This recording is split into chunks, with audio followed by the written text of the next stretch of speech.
Buenas tardes ya, pasado el mediodía. Muchas gracias por estar todos aquí.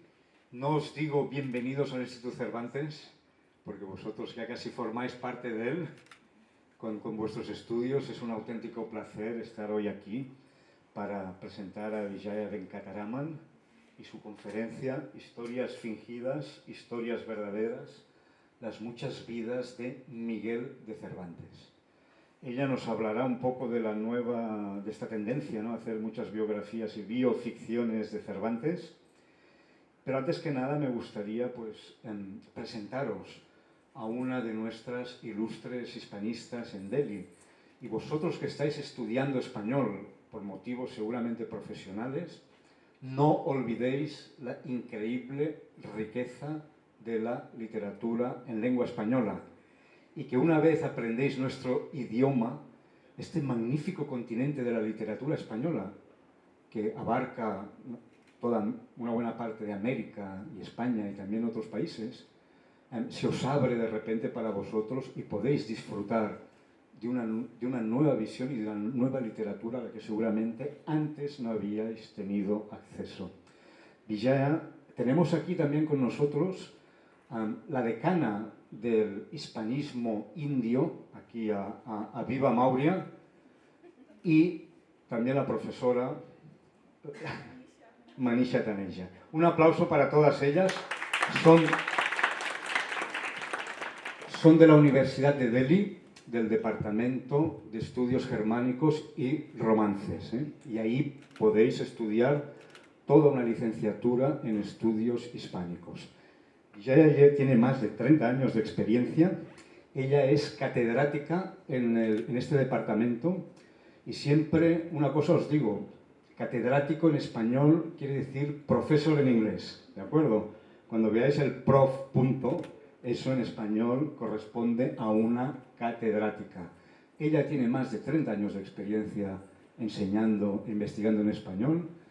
Los principales temas que le han interesado es la literatura contemporánea, especialmente las cuestiones de género, la novela policíaca y también el tema que nos ocupa hoy, que son cuestiones cervantinas, cuestiones en torno al gran escritor español que da el nombre a este centro.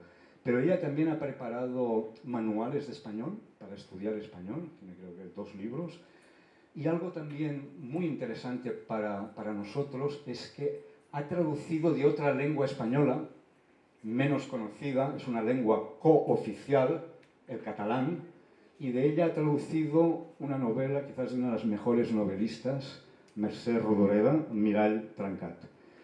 Ha ganado también numerosos premios en cuentos, porque también escribes. Dicho esto, también me gustaría deciros que hoy es un día especial por otro motivo. Y el otro motivo es que nuestro querido gestor cultural, Martí Bassets, se va a Alemania, esto se traslada a otro centro, y hoy es la última actividad de Martí, al que todos conocéis, y un fuerte aplauso para él, por favor. Y ahora te voy a pasar la palabra para un poco hables de la actividad y de tu... Bueno, muchas gracias, Óscar, por tus palabras, y muchas gracias a todos vosotros por estar aquí. Muchas gracias a Vijaya y a las hispanistas hoy presentes. En fin, yo la verdad es que no tengo palabras. He estado 4 años en Nueva Delhi trabajando en este instituto y ha sido realmente una experiencia muy importante. Y ahora inicio una nueva etapa y como ha dicho Óscar, hoy es mi última actividad aquí, y qué mejor última actividad que una actividad que va sobre Cervantes. En fin, yo sobre Cervantes, ante cervantistas ilustres como las que tenemos hoy aquí, no diré gran cosa. Simplemente una pequeña, no sé si llega a la categoría de reflexión, pero siempre me ha llamado la atención que, en fin, que haya un instituto que se llama Cervantes y he pensado muchas veces que el pobre Cervantes nunca se hubiera imaginado hace 400 años que el reino de España fundaría una institución cultural que llevara su nombre, ¿no? En fin, porque Cervantes fue, como, en fin, como indica el título de esta conferencia, no se sabe mucho de su vida, ¿no? En fin, hay un libro de Andrés Trapiello, que supongo que harás referencia, que dice Cervantes fue un pobre hombre. Algunos dicen que fue un pobre hombre, un infeliz toda su vida. Otros creen que fue un hombre ilustre. En fin, no se sabe quién es Cervantes y de alguna manera en el caso de Cervantes se ha producido quizá una inversión irónica y cervantina, que es que el propio Cervantes se ha convertido en un personaje de ficción y el Quijote, que su creación es un personaje casi más real que el propio Cervantes. Cosa que para un escritor es su mayor logro, lograr que sus personajes tengan más realidad que ellos mismos, ¿no? En fin, yo ya me callo y cedo la palabra a Vijaya y muchas gracias a todos.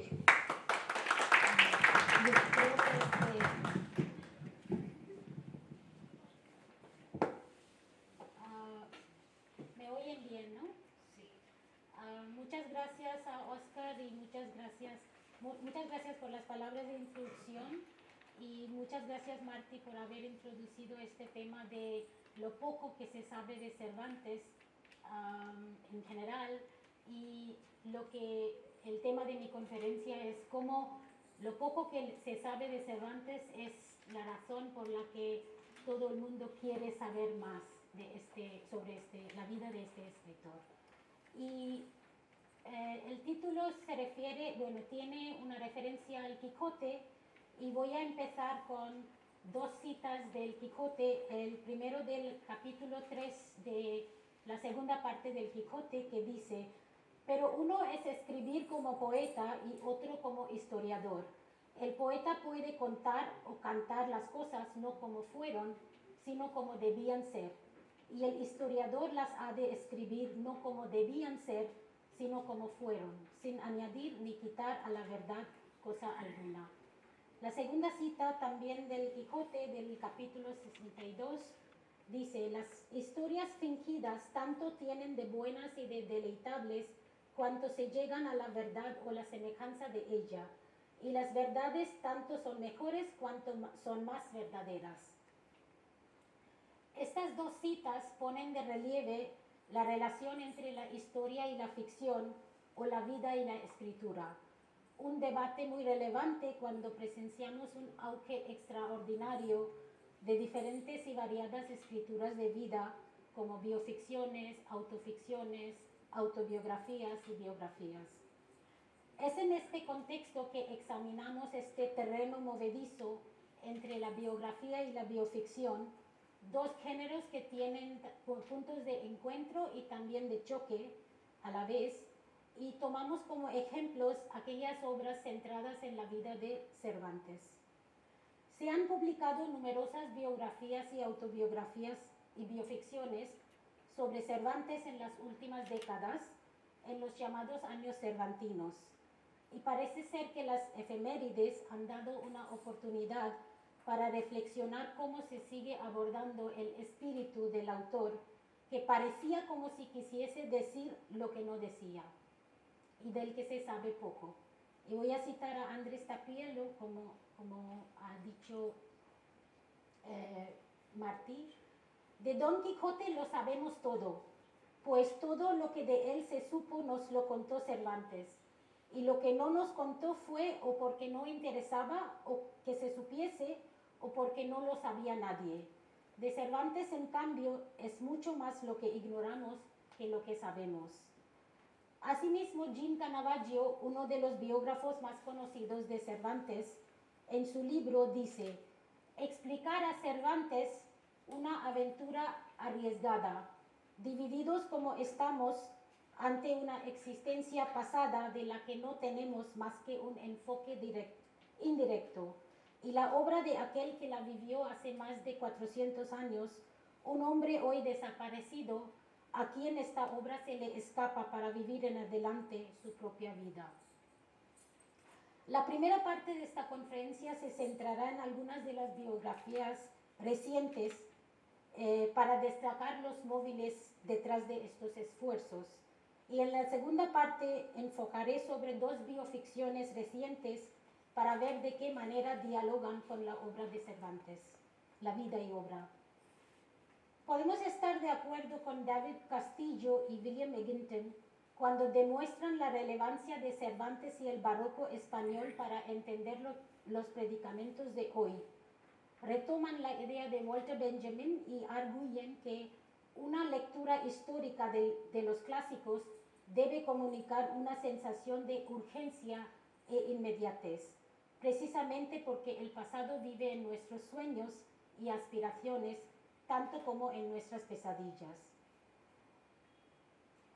Aquí tenéis algunas de las biografías más sobresalientes y vamos a ver que como en 2016, que es el centenario, cuarto centenario de la muerte del autor, hay numerosas biografías. Bueno, la lista sigue, que yo he terminado con la de Jim Canavaggio de 1986, que es una de las biografías más conocidas del siglo XX. Todos estos biógrafos concuerdan en que su intención principal es de rescatar al Cervantes hombre y situarlo en la época fascinante en que le tocó vivir, es decir, los siglos de oro, tiempo que no está de más reivindicar en cada momento. Como dice Luis Mejías, un Cervantes hombre que vive, que sobrevive, que se construye y se reinventa en cada momento de su vida, siguiendo las oportunidades y posibilidades que le permite su tiempo. Un Cervantes hombre que con el tiempo ha terminado por ser marginal frente a la grandiosidad de su obra más genial, El Quijote o Los Quijotes. Fin de cita. La biografía más reciente es la de Santiago Muñoz Machado, de 2022. Es una biografía muy extensa de más de 1000 páginas en la que el autor declara, y cito, la conexión de sus libros con las costumbres y creencias populares, la decadencia de las instituciones de la monarquía y la emergencia de un orden político nuevo que contrastaba fuertemente con la vieja sociedad rural, estamental, estable y petrificada a la que perteneció Cervantes, permite completar la visión de la obra desde territorios mucho menos explorados. En su biografía titulada The Man Who Invented Fiction, How Cervantes Ushered in the Modern World, de 2016, William Egginton habla de la necesidad de entender al hombre que creó una nueva forma de escribir ficción, una manera informada por los cambios que experimentó en su vida, es decir, la creación de un nuevo orden mundial. Otro trabajo que me gustaría mencionar es la de Jordi Gracia, Miguel de Cervantes, La conquista de la ironía, otra vez de 2016, y la intención declarada del autor es el uso de una mirada subjetiva, lo que él llama la imaginación moral. Y cito, este libro cuenta la vida de Cervantes narrada a pie de calle, con el punto de vista emplazado en la cabeza del escritor, como si dispusiésemos de una cámara subjetiva que lo atrapase en sus virajes y sus revueltas, en las rectas y en las curvas. La cámara subjetiva no fantasea, pero sí usa la imaginación moral, que enfoca más lejos o más cerca, se detiene aquí o ahí, sospecha, explora y pregunta, pero no ficcionaliza ni fantasea. Imagina, porque sin imaginación no hay biografía.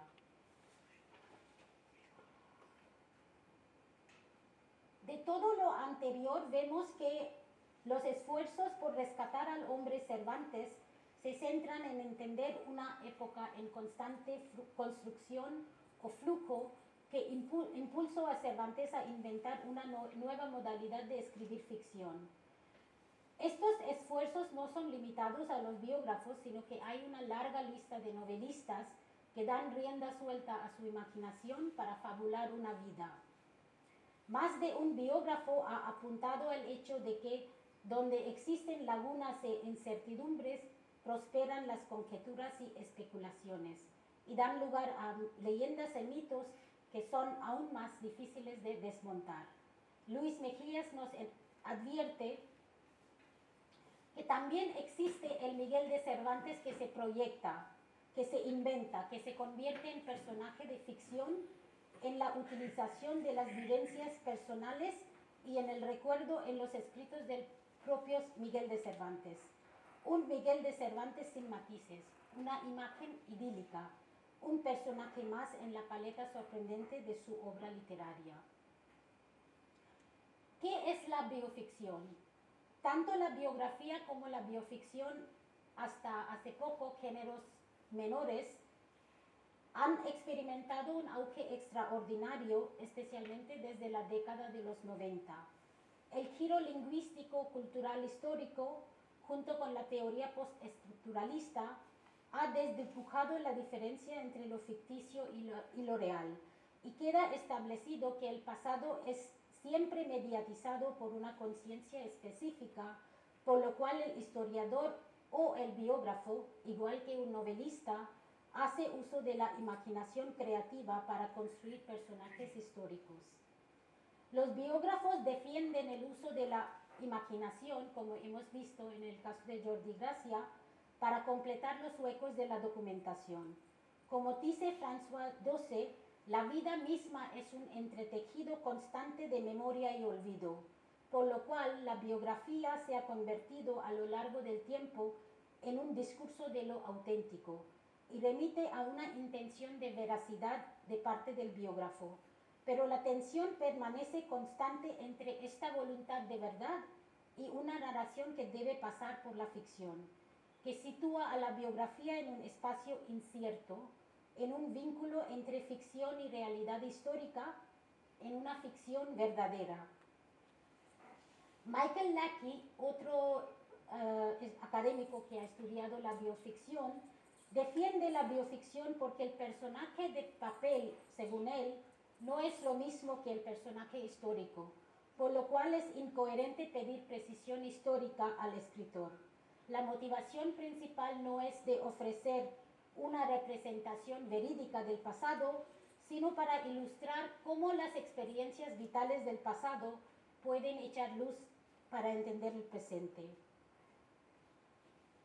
Podemos concluir, concurriendo con Michael Lackey, que la bioficción es valiosa no tanto porque brinda a los lectores una imagen precisa de una persona del pasado, sino porque transforma la historia de una persona del pasado en un símbolo o metáfora que podría usarse para comprender ciertas estructuras de pensar y ser que operaban en el pasado y que funcionan y que continúan funcionando en el presente, y es probable que lo hagan en el futuro también. Ahora tengo aquí una lista de bioficciones que no es completa, claro, porque hay muchas obras más, pero he puesto aquí las más sobresalientes. Y otra vez vemos que alrededor de 2016, 15, 2005 hay muchas bioficciones sobre Cervantes. Estas son las que tratan sobre la vida de Cervantes. Hay otras que tratan el Quijote o recrean el Quijote. Bien, los temas que más frecuente vemos en estos son los siguientes. Fue escrito el Quijote en la cárcel, cuando Cervantes estuvo encarcelado en Sevilla. Otro tema muy frecuente es el cautiverio de Cervantes en Argel y el tema morisco. Los personajes literarios, especialmente Cide Hamete Benengeli y Don Quijote, aparecen muy frecuentemente. La batalla de Lepanto y el heroísmo de Cervantes, y los episodios misteriosos como el caso Segura y el caso Espeleta, y también el encarcelamiento de Cervantes en Sevilla y también las relaciones familiares de Cervantes. Solo voy a tomar algunos ejemplos, no tendré tiempo para hablar sobre todos estos temas, así que y voy a tomar como ejemplos dos novelas que son bioficciones. La primera es La sombra de otro, de Luis García Jambrina, un escritor español, también es profesor en la Universidad de Salamanca. Y la otra novela es Cautivos, a novel, de Ariel Dorfman, del conocido escritor chileno, que todos conocemos, La muerte de la doncella de él, ¿no? Bien, voy a primero hablar de La sombra de otro. Voy a resumir la novela en breve para que tengáis una idea. La novela trata de las supuestas peripecias que tuvo Cervantes con la justicia y al mismo tiempo retrata la España del siglo de oro con sus guerras y la sociedad decadente, corrupta, etc. Los testimonios y documentos de la época, así como lo que dejó escrito el propio autor, es decir, Cervantes, son los materiales que informan la trama. Está basada sobre una pelea callejera ocurrida en 1569, en la que Cervantes hiere a un tal Antonio de Segura y tiene que huir de la justicia.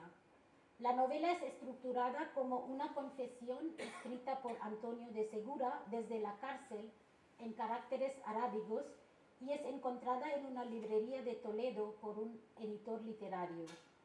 En esta confesión, Antonio de Segura declara su envidia hacia Cervantes por su talento como poeta y al final de la novela, Antonio de Segura finge su propia muerte y se convierte en un fantasma con la idea de acabar con su obsesión.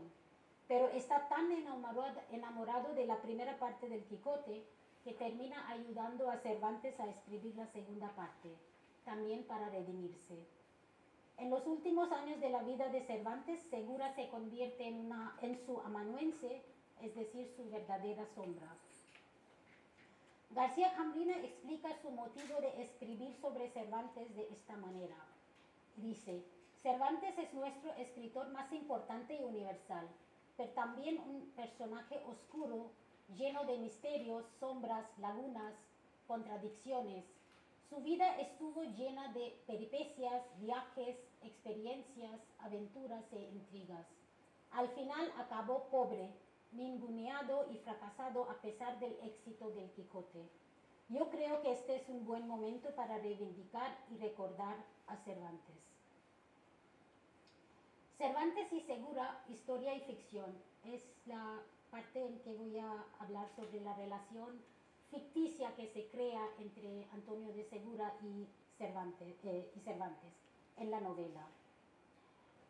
Esta relación es reconstruida a base de algunos documentos históricos que menciona Fernández Álvarez, un historiador, en su biografía de 2005, Cervantes visto por un historiador, pero de ahí él da rienda suelta a su imaginación, recreando ciertos episodios documentados e inventando otros que no son comprobables. En primer lugar, da protagonismo y voz narrativa a un personaje que tiene una mención muy sustancial en las varias biografías. García Jambrina también cita textualmente no solo de las obras cervantinas, sino también de los discursos prologales de Cervantes. Aunque no habría que tener cuidado de no confundir a este Cervantes imaginario con la verdadera persona de carne y hueso, es ingenua la manera en que estos textos son intercalados en la narración. También vemos el motivo del manuscrito encontrado, escrito en caracteres arábicos, que en la novela, que también es otro guiño intertextual. El estatus ficcional del texto es subrayado porque el manuscrito se pierde después de ser transcrito. De esta manera no se puede comprobar la veracidad del documento. Con un claro guiño cervantino, el transcriptor declara que el texto que tiene el lector entre manos debería ser leído como una novela. Incluso su editor se niega a aceptar la autenticidad del documento, del manuscrito. El segundo tema muy importante es la recepción del Quijote en la vida de Cervantes y la relación que él tiene y la implicación que tiene esta recepción para el autor.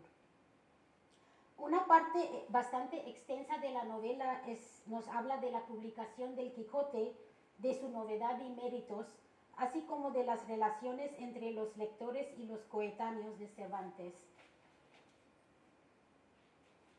Y esta cita nos muestra de la novela y dice: y es que el ingenioso hidalgo Don Quijote de la Mancha era algo completamente nuevo, nunca hecho hasta este momento.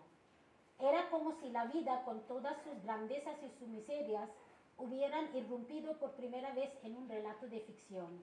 Y lo mismo podría decir de su personaje principal, que era su mayor logro, sin olvidarnos de su inseparable compañero Sancho Panza. En cuanto a Don Quijote, enseguida se me vino a la cabeza que se trataba de un retrato del propio autor. Este es el narrador quien dice, con sus luces y sus sombras, sus virtudes y defectos. Al igual que Cervantes, su héroe era capaz de arriesgar su vida por aquello en lo que creía, y como él sabía aceptar los reveses y las desgracias, por eso nunca se rendía ni cedía ante la derrota, como si el fracaso lo hiciera renacer. Segura también nos informa que la mayoría de los colegas de Cervantes recibieron el Quijote con estupor e incomprensión, pues al parecer no querían o no eran capaces de calibrar ni de reconocer lo que Cervantes había hecho en solitario, y cuando ya nada se esperaba de él. De modo que hubo como un acuerdo tácito para silenciar la aparición del libro, cosa imposible, o en todo caso para ningunearlo y restarle méritos, así como para descalificar a su autor. La fama y la gloria que Cervantes tanto anhela nunca le acaban de llegar, y está muy dolido porque sus personajes se habían convertido en bufones y por eso se negaba a escribir la segunda parte. Segura por entonces es su benefactor y convenció a Lope de Vega a que escribiera la segunda parte o la falsa continuación, en la identidad de Avellaneda con Lope de Vega, que también es otro tema. Enojado por este acto, Cervantes decide escribir la segunda parte y da muerte a su protagonista para que nadie pueda escribir jamás una continuación. Cervantes también en la novela muestra su decepción por el hecho de que su libro haya sido leído como mera parodia de los libros de caballería, señalando el fin del heroísmo, mientras que su intención había sido la de hacer compatible lo sublime con lo real, la belleza de la poesía con la fineza, llaneza y la naturalidad de la prosa, pero no con la idea de renunciar al valor ni a la grandeza ni a la virtud, sino de ajustarlos a nuestras verdaderas posibilidades. Se trata, en fin, de un heroísmo a escala humana, a la medida del hombre, encarnado por personajes verosímiles, sacados de la vida misma.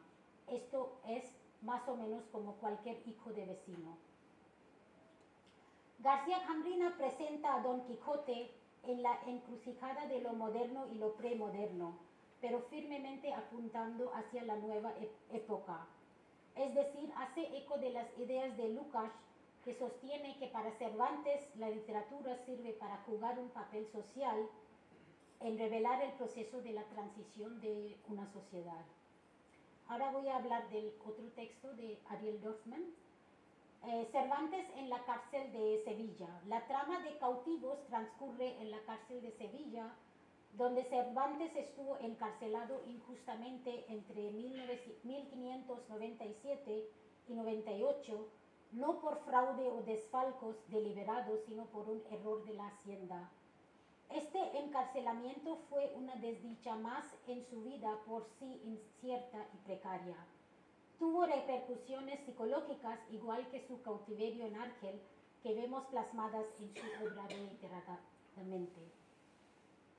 En la novela como en la vida real, Cervantes llega a conocer de fondo este inframundo de Sevilla, poblado de pícaros y estafadores de todo tipo, especialmente en la cárcel, y que sirven como modelos para sus personajes literarios.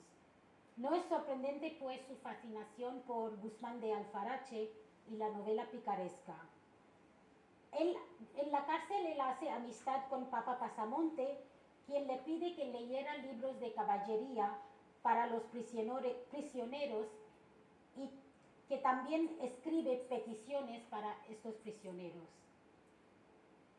Al final de la novela, después de escuchar la historia de Cristina y Francisco, inspirado en la historia del capitán cautivo, y al terminar la lectura de Bellanís de Grecia, la novela de caballería que estaba leyendo, toma la decisión de continuar las aventuras de don Bellanís de Grecia, con la ayuda de un tal historiador morisco, Cide Hamete Benengeli. Este hecho le agrada al narrador, ya que su existencia depende de esta decisión de Cervantes. El resultado de estos esfuerzos es una novela que el narrador describe de esta manera. Y veo a Miguel de Cervantes que escribe esas palabras: en algún lugar de la Mancha, en un lugar cuyo nombre he elegido olvidar. No, tacha las últimas palabras. Escribe en su lugar de cuyo nombre no me quiero acordar. En un lugar cuyo nombre prefiero no acordarme. Y continúa: no hace mucho vivía un hidalgo de nombre, etc. Mucho se ha especulado si Cervantes realmente compuso el Quijote en la cárcel de Sevilla.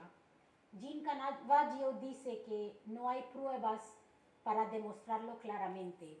La cita que según Caravaggio ha hecho correr mucha tinta, provocando un debate, es el prólogo de la primera parte del Quijote, donde Cervantes mismo hace una referencia a este hecho. Y estas son las líneas. Pero no he podido yo contravenir al orden de naturaleza, que en ella cada cosa engendra su semejante.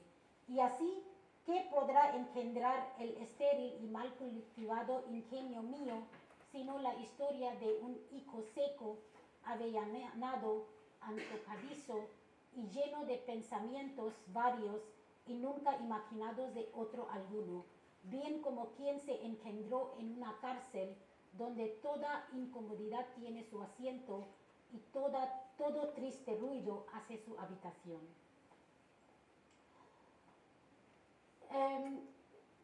Voy a citar a Luis Mejía otra vez porque, según él, esta cita de Cervantes, como en muchos otros casos, todos los mitos alrededor de la vida de Cervantes comienzan con una cita literaria, con un fragmento de su obra que se saca de contexto, según él, para convertirlo en un dato documental histórico. ¿Bien? Y dice: ¿hasta qué punto este se engendró en una cárcel del prólogo cervantino viene a reflejar un hecho biográfico real del autor Miguel de Cervantes, que es la imagen perfecta de una biografía escrita con tinta romántica, en la que desde una cárcel Cervantes, en lo más bajo de su carrera profesional, es capaz de alzarse gracias a un personaje que canta a la libertad y que le ha convertido en un mito, a lo más alto a lo que puede aspirar cualquier escritor. No importa realmente si el Quijote fuera escrito engendrado en una cárcel, porque esta expresión cervantina ha tenido, como muchos aspectos de la biografía, un efecto creador. En la novela de Dorfman vemos que el narrador de la novela es Don Quijote, y Cervantes es un personaje de ficción y es acompañado por un ente sacado de su mundo literario. En la cárcel, desde la cárcel, Don Quijote narra con una mirada omnisciente, aunque todavía no ha nacido, y la decisión de Cervantes de escribir una novela picaresca al principio de la novela le desespera. Pero al final de la novela, cuando Cervantes toma la decisión de escribir y escribe una novela, de hecho, que comienza con las líneas que antes he citado. El narrador, antes de su muerte como persona, para renacer como personaje, reconoce que la inmortalidad que ha recibido gracias a Cervantes y dice: y sin embargo, conscientes ambos de que él solo tiene esta vida para vivir y esta única muerte para morir, mientras que yo volveré a vivir cada vez que un lector abra las páginas que habito, y que moriré una y otra vez cuando el lector llegue al final. Y así mi Cervantes pervive en mí, su criatura, y yo me muero con él, mi creador. Cautivos el uno del otro, Miguel y yo, cautivos de una humanidad que llora su ausencia y celebra mi nombre imperecedero, unidos para siempre en amor, en el amor y el fuego. De esta manera se pone de relieve la relación entre el autor y su creación, donde la creación literaria ha eclipsado a Cervantes, cobrando una fama extraordinaria.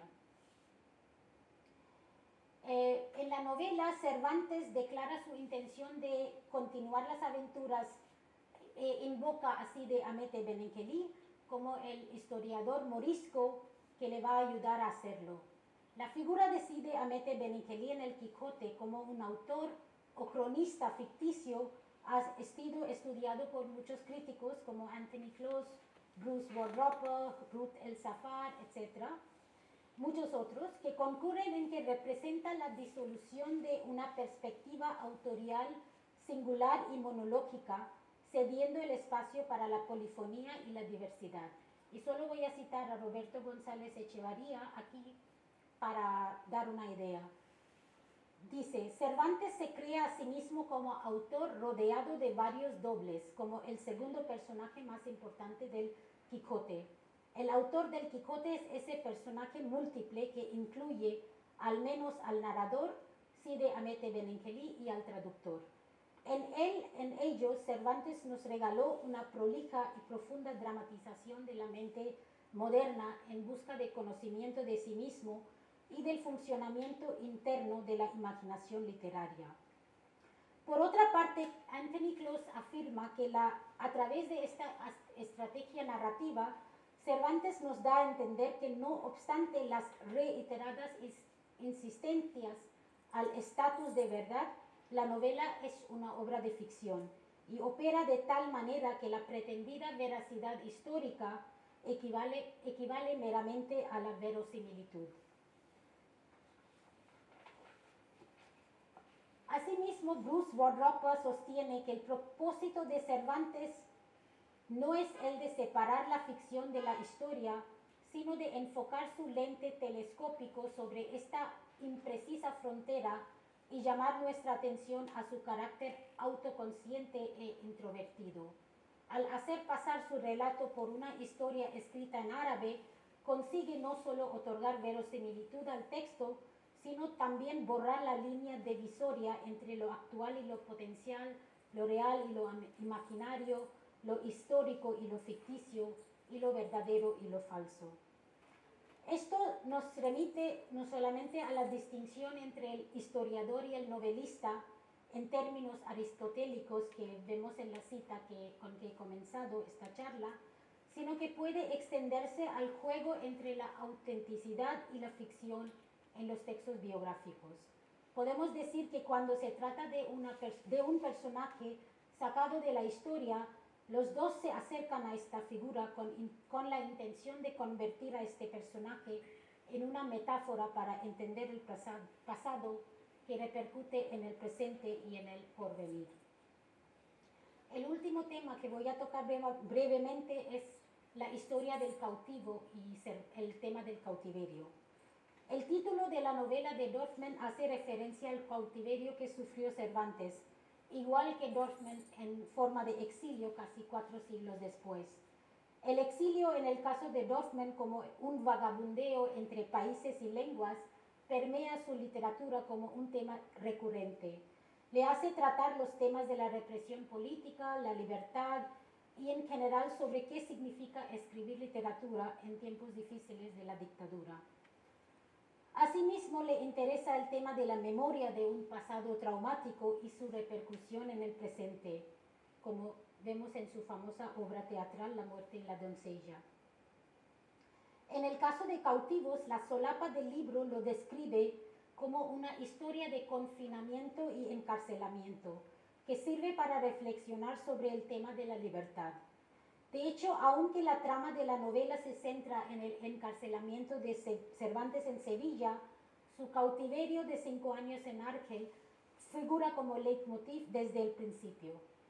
De todas las historias intercaladas del Quijote, la que más ha llamado la atención de la crítica es la historia del capitán cautivo. La historia del capitán Ruiz de Viedma y su acompañante Zoraida ha sido leída como una reformulación de la experiencia de Cervantes en Argel, así como una reflexión sobre el tema del conflicto religioso en el periodo de la Contrarreforma en Europa. María Antonia Garcés, que ha trabajado este tema extensamente en su libro Cervantes, A Captive's Tale, de 2002, dice que la obra de Cervantes es poblada de imágenes de cautiverio, tanto literales como figurativos. Según ella, el interés explícito de Cervantes por la cuestión de la locura surge de las situaciones límite que vivió como cautivo, del encuentro con la muerte que lo transformó en sobreviviente. Su indagación sobre la fantasía y la realidad surgiría así del impacto de las experiencias catastróficas que crean otros yos, otros nombres para Cervantes en la inmensa rúbrica biográfica que alinea el trauma con la ficción en su obra. Por otra parte, Eginton piensa que Cervantes utilizaba el recuerdo de su propio cautiverio para crear ficciones que le ayudó a curar sus heridas. El hecho de escribir historias inventadas en vez de confesiones para superar su pena personal es una manera especialmente moderna de acercarse a este tema, según Eginton. La ficcionalización de su experiencia biográfica con variantes en sus diferentes obras no solo le ayudó a Cervantes a afrontar el trauma, sino que dio un tinte universal a esta experiencia. La libertad como tema también aparece reiteradamente en el Quijote. En más de una ocasión, Don Quijote exalta la libertad como un tesoro inigualable. Dorfman en más de una ocasión cita textualmente del Quijote para subrayar la importancia de la libertad. El encabezado del capítulo 2 es del capítulo 58 de la segunda parte del Quijote, en el que Don Quijote dice: la libertad, Sancho, es uno de los más preciosos dones que a los hombres dieron los cielos. Con ella no pueden igualarse los tesoros que encierra la tierra ni el mar encubre. Por la libertad, así como por la honra, se puede y debe aventurar la vida. Y por el contrario, el cautiverio es el mayor mal que puede venir a los hombres. Vemos que tanto los temas de la locura y la libertad como la preocupación por la relación mimética entre la ficción y la realidad, o la vida y la escritura, son constantes en la obra cervantina. Por eso no es sorprendente que los novelistas que recurren a la bioficción para acercarse a Cervantes también muestren una preocupación por estos temas. Esta relación ficción-realidad o vida-literatura es algo que vemos plasmada en la novela de Dorfman. La historia verdadera de Cervantes, de su cautiverio, se mezcla con la historia ficticia de Zoraida y el capitán cautivo. Dorfman crea el personaje de Cristina, una mujer joven que ha crecido bajo el tutelaje de Sahara en Argel y cuya historia coincide con la de la Zoraida del Quijote. Se sugiere una relación amorosa entre Miguel y Sahara parecida a la del capitán y Zoraida en el Quijote. Hay 3 parejas y paralelismos: Ruy de Viedma y Zoraida, Cristina y Francisco, y Miguel y Sahara. Cristina busca a Cervantes en la cárcel y le pide que escriba su historia para dotarla de verosimilitud y hacerla plausible para los investigadores. Para Dorfman, el encarcelamiento injusto de Cervantes en Sevilla y su ficticio encuentro con Cristina Zoraida ofrecen una oportunidad para recordar y reflexionar sobre el largo cautiverio que marcó su vida y obra. Los paralelismos entre la vida de Cervantes, que vive entre dos mundos, y la vida de Dorfman, que también se ha visto obligado a vivir entre dos mundos como un exiliado permanente, no son difíciles de percatar. Este juego intertextual con el relato del cautivo nos hace concluir que Dorfman apela a la figura de Cervantes para llamar nuestra atención a los peligros de la unidad política y religiosa, es decir, la homogeneización en los tiempos también en que vivimos. Voy a concluir con unas palabras. Pienso que los escritores de estas bioficciones parten de la biografía de Cervantes, pero se liberan de ella para jugar entre la autenticidad y la ficcionalidad. Se aventuran a cervantear, un término que usa Juan Goytisolo, que Goytisolo define como aventurarse en el territorio incierto de lo desconocido con la cabeza cubierta con un frágil yelmo vacío.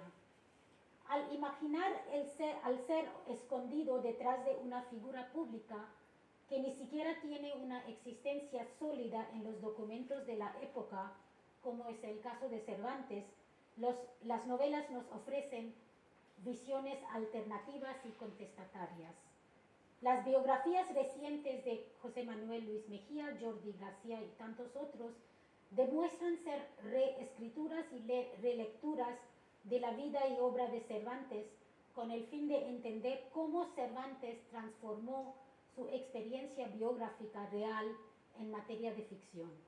Novelistas como Ariel Dorfman, Luis García Cambrina y muchos otros, del mismo modo, utilizan lo que Jordi Gracia llama la imaginación moral, porque la vida de Cervantes y su obra deja la sensación de un final abierto, de una obra que seguirá fabulándose mientras existan escritores y lectores que se aventuren a cervantear.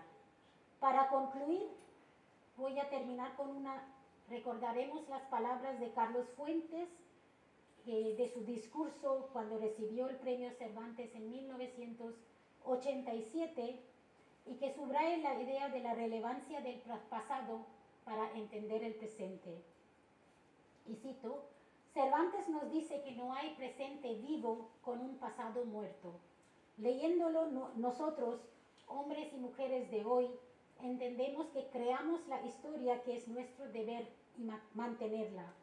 Sin nuestra memoria, que es el verdadero nombre del porvenir, no tenemos un presente vivo, un hoy y un aquí nuestro, donde el pasado y el futuro verdaderamente encarnan. Fin de cita.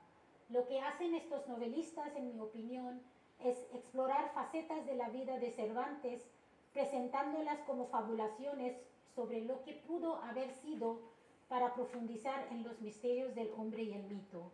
Demuestran quizás también que un Cervantes inobjetable y universal no existe. Es indudable que estas visiones y revisiones desde el siglo XXI sirven para proporcionar claves nuevas de interpretación tanto del Quijote como de varios aspectos de la biografía de Miguel de Cervantes. Muchas gracias por su atención.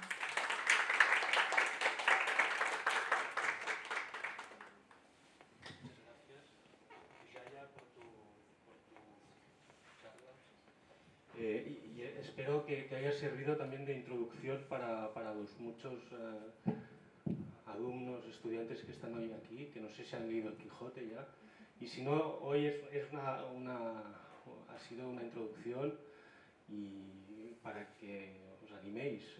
Tenéis una traducción al hindi hecha por Viva, y que tenemos aquí en la biblioteca, y en fin, adelante con el Quijote. Es una obra clásica, las obras clásicas siempre imponen respeto, pero el Quijote, justamente el Quijote es una obra divertida, que uno cuando la ve se ríe solo, que es un síntoma extraño, pero en fin. Bueno, ahora abrimos turno de palabra para el público, si alguien quiere hacer alguna intervención, quizá viva, Canella, y si no, concluimos. O el director. No, me interesa mucho el tema de la pobreza de Cervantes, ¿no? Que él muere pobre, nuestro gran escritor, ¿no? Y que tiene que ver, ¿tú encuentras alguna relación entre su pobreza y su fracaso como dramaturgo? Porque entendemos que en esa época lo que daba dinero era el teatro, ¿no? Como en el caso de Lope. Sí. Y él pues hace un producto de un género que todavía no existe. Sí. Y aunque triunfa comercialmente, no se aprovecha, ¿no? O sea, ¿qué relación hay entre su fracaso como dramaturgo y hay algo, sí, o no, igual no lo sé.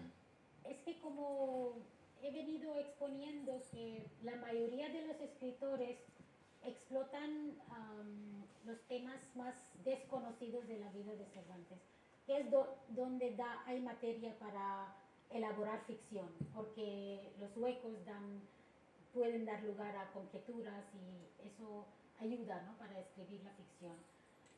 En casi todas las novelas, bueno, vemos la relación de Cervantes con el Quijote, el hecho de que aún con el éxito del Quijote, este no le dio fama, este tema aparece muy frecuentemente. Y también su relación de rivalidad con Lope de Vega también aparece, pero concretamente su fracaso como escritor en aquella época no aparece como tema. Pero aparece la rivalidad que tenía con Lope de Vega en varias novelas y incluso en una novela que se llama Cervantes Street, de un escritor colombiano. Lope de Vega es la persona que escribe, aquí también en la novela de García Gambrina, Lope de Vega es quien escribe la falsa continuación del Quijote.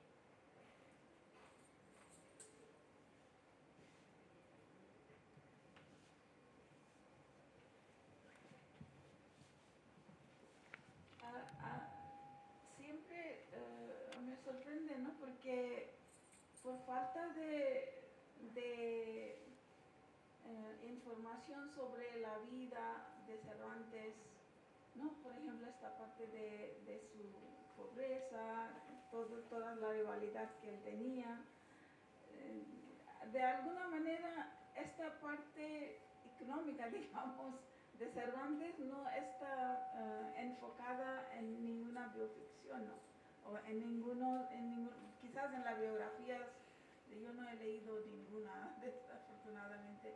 Jim Canavaggio sí que he visto algunas cosas, pero nada. Entonces, me parece que por la falta de la información exacta, real, histórica de la vida de Cervantes, casi todos los autores están ficcionalizando su vida a través o a partir de sus personajes, ¿no?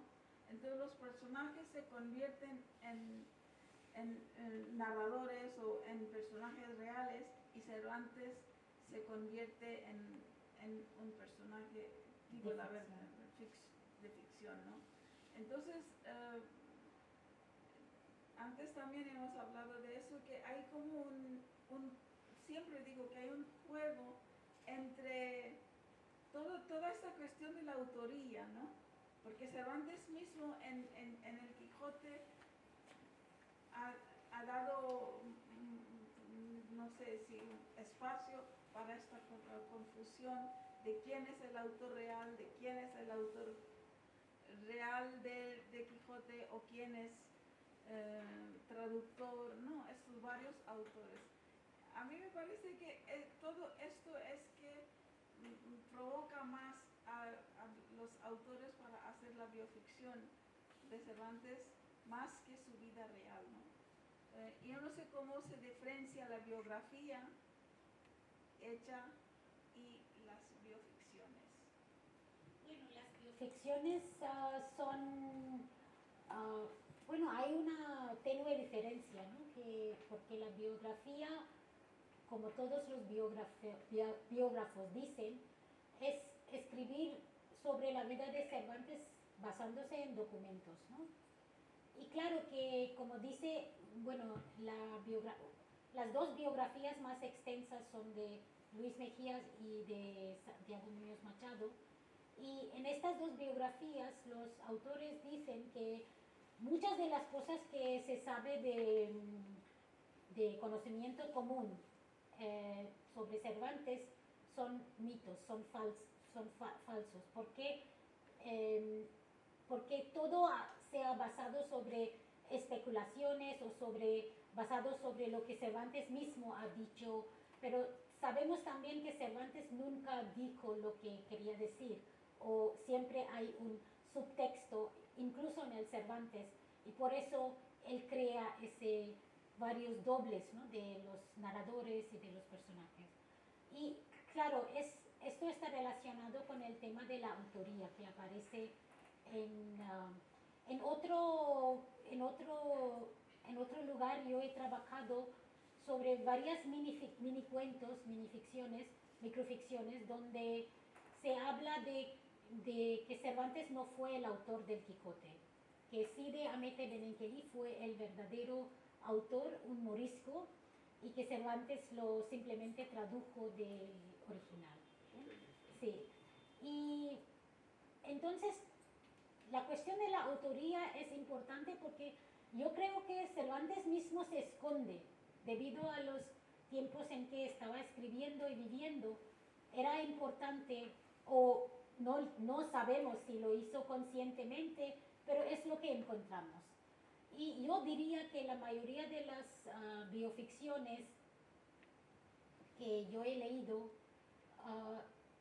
tratan de acercarse, son también no solamente interpretaciones o fabulaciones sobre lo que no vemos en la vida de Cervantes, sino también son modos de acercarse al Quijote, a la obra de Cervantes, ¿no? Entonces no es solamente la vida del autor, sino también la obra. Por eso aparecen esos personajes de su mundo literario que aparecen en otra novela de Carmen Bullosa. Aparece la Preciosa de la Gitanilla, que es expulsada, bueno, los gitanos, la expulsión de los gitanos de España, etc. Este es el tema, ¿no? Y la batalla de Lepanto.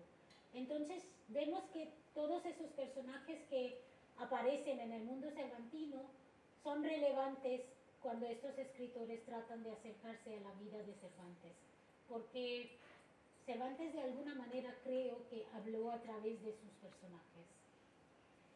En cuanto a la distinción entre la bioficción y biografía, no sé si voy a poder responder muy claramente, porque es un debate muy difícil, ¿no? Porque los biógrafos dicen que la vida, lo que uno, como la famosa frase de Gabriel García Márquez, la vida no es la que uno vivió, sino la que uno recuerda para contarlo, ¿no? Entonces, cómo vivimos la vida es una cosa, cómo recordamos estas vivencias y cómo lo ponemos en palabras son varias etapas de desarrollo de la mente, de la psicología, etc., ¿no? Entonces, hay una diferencia, hay una separación, hay una distancia entre la vida y la biografía, y también hay una distancia entre vida y la bioficción. Creo que